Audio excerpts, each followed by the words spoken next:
po pretendojnë se ka njerëz transgjinor. Kërkojnë të ndryshojnë identitetin gjinor të lindur. Femër që e ndjen veten si mashkull dhe kërkon të shfaqet si mashkull. Mashkull që e ndjen veten si femër dhe kërkon të shfaqet si femër. Njerëz me identitet të lëkundur apo përzier. Kanë sajuar emërtime dhe për të gjitha këto, pra gjendje të quajtura transgjinore, çfarë gjunahu përbën kjo?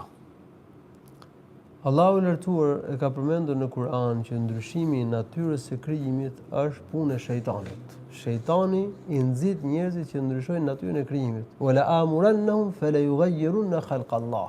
Allahu në Kur'an, unë do t'i urdhëroj ata që ndryshojnë natyrën e krijimit që Allahu i lartësuar ka dhënë njeriu. Profeti në një hadith i ka mallkuar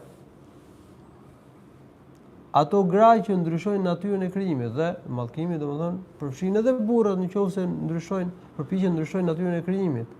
Allahu i lartësuar i ka dhënë një identitet. Mashkulli ka lindur i tillë, femra ka lindur i tillë. E ka përcaktuar Allahu, nuk e ka lënë Allahu në dorën tonë. Kush lind burr, kush lind grua? Është kryer kjo pjesë. Ai që na ka dhënë jetën, ai që ka krijuar jetën, ai që na ka dhënë shpirtin, ai që ka caktuar se kur do lindim dhe kur do vdesim, ka caktuar edhe mjetet e jetesës. Ai na ka krijuar, domethënë, kështu nuk tillë. Mashkulli ka aparatet e tij, ka identitet natyrshëm caktuar, të lindur gjinor.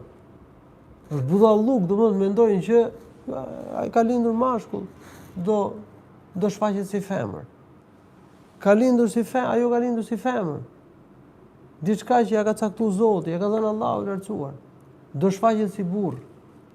Pavarësisht pretendimeve, ndihet si femër apo ndihet si mashkull, apo nuk ndihet as femër apo as mashkull, apo muhabetet e kota që domethënë në një periudhë kohe ndihet si mashkull, në një periudhë tjetër ndihet si femër. Krejt këto janë domethënë muhabete, terme që i nxisin njerëzit që mbrojnë patopsinë, që mbrojnë denatyrimin. Allahu i lartësuar na ruajt. Këta njerëz kërkojnë të orientojnë njerëzit, të denatyrojnë njerëzit.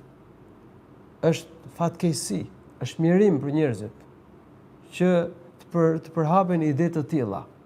Profeti sallallahu alaihi wasallam i ka mallkuar në hadith ata burra që imitojnë gratë. Është la'an Allahu al-mutashabbihin min ar-rijali bin-nisa. Dhe ato gra që imitojnë burrat, wal mutashabbihati min an-nisa'i bir-rijal. Gjithashtu profeti sallallahu sipas një transmetimi tjetër, la'ana Rasulullah al-mukhannathina min ar-rijal wal mutarajjilati min an-nisa. Allahu i lartësuar i ka mallkuar ata meshkuj që zhburnohen. Fjala mukhannathin domethënë zhburnim. Allahu ka kriju burr, ai thotë unë nuk e ndjej vetëm për burr, domethënë kërkon të zhburnohet. Dhe në shkuptim kjo, domethënë si mund të imitojë një burr një grua? Dhe kjo që thon këta. Thotë e ndjej vetëm për femër. Edhe pastaj do sillet si femër, do flas si femër, do lëviz si femër, do ecë si femër, do vishet si femër, do pispilloset e gjëra të tilla domosdoshmë si femër, do zbukurohet si femër. Kjo është denaturim, kjo është prishje, shkatrim, kjo është degenerim. Allahu i lartësuar na ruaj. I ka mallkuar profeti sallallahu alaihi wasallam. Po edhe ato femra që shtiren sikur janë burra. Thotë që unë ndjej veten domosdoshmë si mashkull.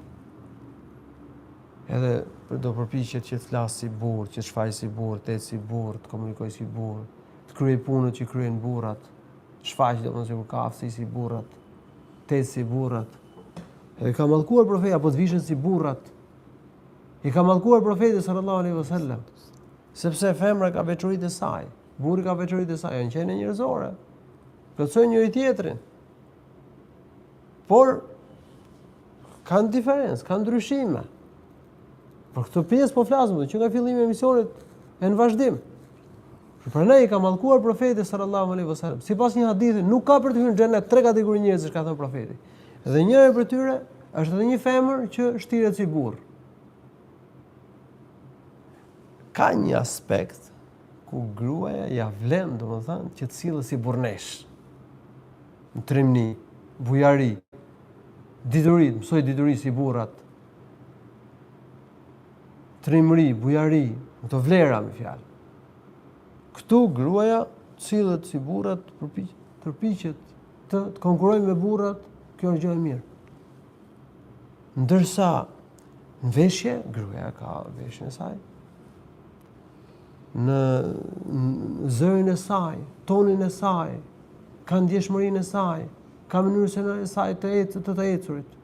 Po këtu më shtrohet një pyetje, domethënë që ka burra që ndoshta kanë natyrshëm zërin, domethënë si femër, ose lëvizjen, ose ecjen.